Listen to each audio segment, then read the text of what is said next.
belum tentu harus yang ngomel anak-anak, tapi saat dia melakukan sesuatu dengan nada tinggi atau melakukan sesuatu dengan suara yang teriak, nah itu juga masuk dalam kategori anak suka marah-marah.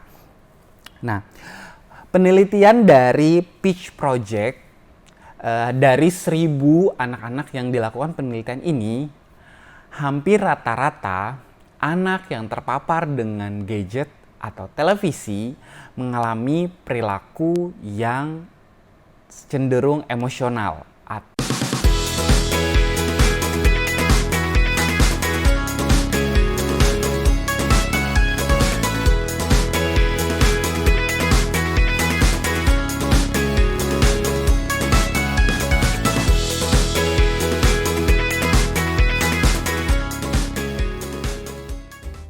Assalamualaikum warahmatullahi wabarakatuh. Salam sejahtera untuk kita semua. Perkenalkan, nama saya Tarmiji Taher. Saya adalah seorang okupasi terapi di kota Palangkaraya. Sebelumnya, saya ucapkan terima kasih banyak kepada seluruh teman-teman yang sudah selalu support channel YouTube ini dan selalu menonton video-video di channel YouTube ini. Terima kasih banyak.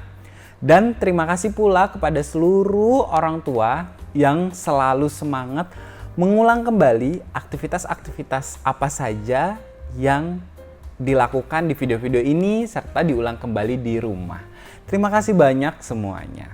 Nah, di video kali ini kita mau sama-sama belajar atau sama-sama membahas tentang perilaku-perilaku apa saja yang harus dihindari oleh anak-anak kita atau perilaku negatif yang harus anak-anak kita segera atasi. Nah, sebagai orang dewasa, kitalah yang membantu anak-anak kita untuk menghilangkan perilaku-perilaku negatif itu.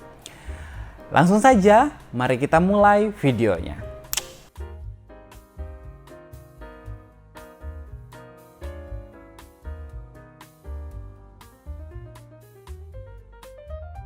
Oke, nah sebelum memulai video ini, saya mau memberikan pesan kepada teman-teman semua, kepada seluruh orang tua semua yang menyaksikan video di channel YouTube ini.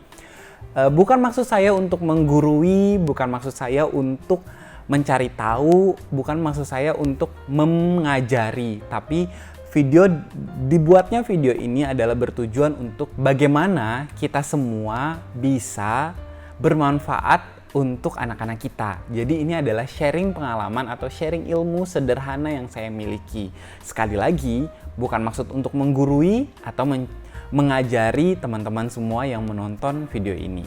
Kalau ada sisi positif silahkan diambil, kalau ada negatif dan tidak sepaham boleh dan tidak dilakukan. Oke, perilaku-perilaku negatif pada anak-anak kita itu muncul lumayan banyak. Tergantung pada saat situasi serta kondisi anak-anak itu. Nah, terkadang di usia-usia mereka yang sudah mulai memahami apa yang mereka inginkan, apa yang mereka harapkan, atau keinginan mereka, nah banyak sekali muncul perilaku-perilaku negatif yang harus segera kita atasi agar anak-anak kita bisa terarah dan bisa mematuhi segala sesuatu dengan baiknya, seperti itu. Nah, di video ini kita mau membahas perilaku apa saja itu serta bagaimana sih penanganannya untuk mengatasi perilaku itu. Oke. Perilaku yang pertama, suka marah-marah. Nah, ini biasanya banyak sekali dilakukan oleh anak-anak kita. Suka marah-marah, misalnya salah sedikit marah-marah, mau sesuatu marah-marah. Diajarkan dengan baik, marah-marah. Marah ini belum tentu harus yang ngomel anak-anak, tapi saat dia melakukan sesuatu dengan nada tinggi atau melakukan sesuatu dengan suara yang teriak, nah itu juga masuk dalam kategori anak suka marah-marah. Nah, penelitian dari Peach Project, dari 1.000 anak-anak yang dilakukan penelitian ini, hampir rata-rata anak yang terpapar dengan gadget atau televisi mengalami perilaku yang cenderung emosional atau cenderung lebih sensitif untuk area emosional mereka. Jadi anak-anak ini cenderung lebih tantrum, lebih pemarah dengan kondisi mereka-mereka yang terpapar gadget yang lebih banyak seperti itu. Nah, mengakibatkan akhirnya anak-anak kita menjadi tantrum dan tidak terkontrol serta tidak terkendali. Oke. Caranya seperti apa mengatasinya? Oke, caranya adalah kita kuncinya harus sabar. Kunci pertama adalah sabar. Yang kedua, kita tenang dalam menangani anak-anak kita. Apalagi kalau misalnya dia lagi kondisi marah. Misalnya di ini teriak atau apa. Nah, kita tenang dan sabar. Kunci itu dua dulu, tenang dan sabar. Tidak membalas dengan marah-marah juga. Tidak membalas aktivitas misalnya tidak membalas dengan anak marah, anak teriak, kita juga teriak. Nah, itu tidak baik. Jadi kita turunkan emosional kita untuk menstimulus menurunkan emosional anak-anak kita. Oke. Nah, yang terakhir caranya adalah edukasi secara perlahan, secara halus, secara nyaman, dan yang paling penting adalah konsisten. Konsisten untuk melakukan tindakan ini. Seperti itu. Oke.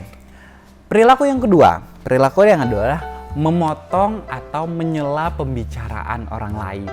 Nah, ini biasanya banyak sekali terdapat pada anak-anak kita dengan permasalahan ADHD atau autisme. Jadi terkadang mereka, atau autisme ringan ya. Nah, terkadang mereka suka menyela pembicaraan apa yang kita sampaikan. Misalnya kita lagi ngobrol dengan orang, tiba-tiba mereka suka berbicara sendiri atau ngomel-ngomel sendiri, seperti itu. Nah, biasanya ini suka muncul anak-anak yang misalnya gini, dia melakukan sesuatu langsung kita kerjakan, ingin ini langsung ini. Nah, akhirnya dia belum memahami cara bergiliran, belum memahami cara bersabar sebentar, mengantri, seperti itu. Nah, caranya adalah, nih ada dua cara sederhana untuk mengatasi anak yang suka menyela pembicaraan ini. Yang pertama, edukasi mereka untuk berbicara itu bergantian. Jadi edukasi ini seperti ini. Misalnya kita ngobrol mereka berdua. Nanti kita tanya dulu, mereka menjawab, seperti itu. Nah, setelah itu mereka yang bertanya, kita yang menjawab. Atau misalnya mereka belum bisa bertanya, kita bertanya, kita berikan waktu untuk dia menjawab. Terus saat dia menjawab pertanyaan itu, kita gunakan tatapan mata yang hangat serta sentuhan yang hangat kepada anak kita. Setelah itu, cara yang terakhir adalah misalnya kita lagi berbicara nih, kita berbicara dengan orang, kita sudah menegur mereka untuk nanti dulu ya. Nah, kita sudah memberikan itu, dia masih aja kita cueki pada saat itu. Kita tidak memberikan kesempatan untuk dia mendistrak kita, biarkan saja dulu dia seperti itu. Setelah pembicaraan kita selesai, nah baru edukasi anak kita untuk nanti dulu harusnya berbicaranya karena tadi mama papa lagi mengobrol, seperti itu. Nah, perilaku yang ketiga adalah anak cenderung cuek dengan instruksi orang dewasa atau instruksi orang tua. Nah, ini biasanya sering sekali terdapat pada anak-anak yang sudah misalnya nih dia sudah memahami satu aktivitas, sudah mulai besar, sudah mulai ini. Jadi saat kita meminta tolong untuk ayo matikan TV, ayo mandi, ayo makan. Nah, dia cenderung seperti tidak mendengar apa yang kita lakukan atau kita instruksikan gitu. Akhirnya dia pura-pura diem saja, asik menonton TV terus-menerus. Kita sudah memanggil berkali-kali.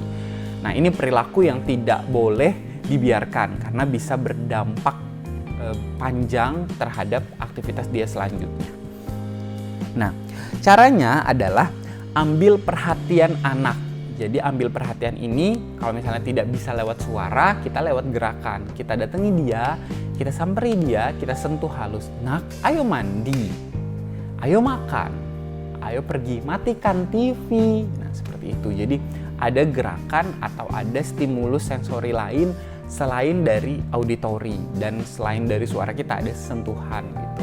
Nah, menginstruksikannya jangan selalu dengan emosional. Kita juga harus melakukannya dengan tenang, melakukannya dengan nyaman, seperti itu. Jadi lakukan aktivitas itu dengan santai, seperti itu. Nah, yang keempat Yang keempat adalah mengambil barang orang lain. Nah, mengambil barang ini tidak mesti harus kayak misalnya dia maaf ya, dia mencuri, mengambil mainan terus disimpan. Itu tidak. Mengambil barang ini misalnya kayak gini.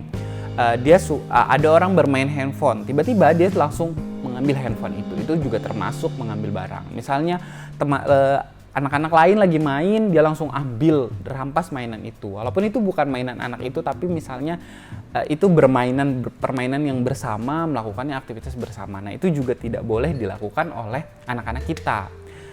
Nah, saat aktivitas ini perlu peran atau perlu edukasi yang sangat besar dari orang tua terhadap anak. Caranya bagaimana?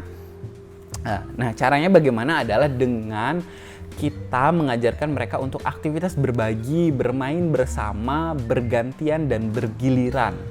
Kuncinya adalah ini konsisten, harus dilakukan dengan terus-menerus dan panjang karena kita merubah pola aktivitas anak kita sehari-hari.